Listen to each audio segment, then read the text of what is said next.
In this presentation, we will learn how to delete the first node of the circular doubly linked list. So let's get started. Let us suppose the initial state of circular doubly linked list looks like this. Okay, this is the initial state of circular doubly linked list where tail pointer is pointing to the last node of this list. Our target is to delete this node, that is the first node of this list. For this, first we will declare a temporary pointer. This is how I declare a temporary pointer. I named it temp and this is how it looks like. After this, I'll just assign tail next to temp. This will make it point to the first node of the list. Now let us update the links. Okay, it's time to update the links now. Now what links we can update? First, we have to update the next part of the last node so that it can point to the second node, and then we have to update the prev part of the second node so that it can point to the last node. And then after this, we can delete our node.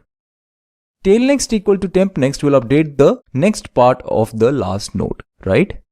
Temp next prev equal to tail will update the prev part of the second node. Isn't that so? After this, we just have to free our node. And that's it. This is all what we need. With these 3 lines of code, we would be able to delete the first node of the circular doubly linked list. Isn't that so? And let me tell you that the time complexity of this code is constant. That is big O of 1. Because there are just 3 lines of code and there is no loop involved in it. That's why the time complexity is big O of 1. These are just statements, right? They will take constant time. Now let me just execute the whole code in code blocks.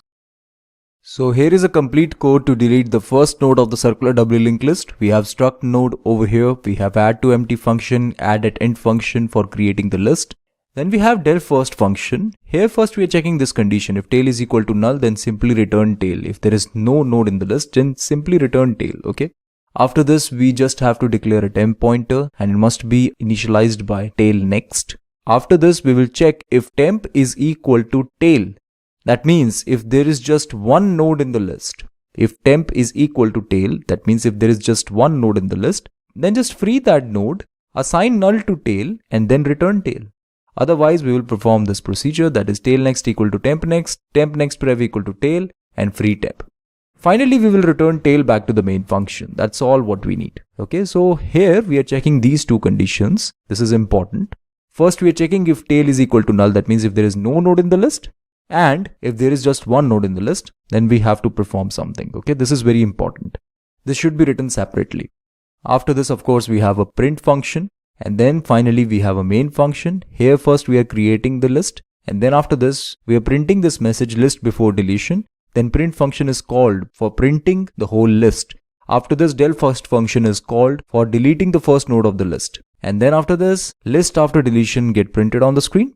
And finally, the whole list will get printed. So let me just execute this code.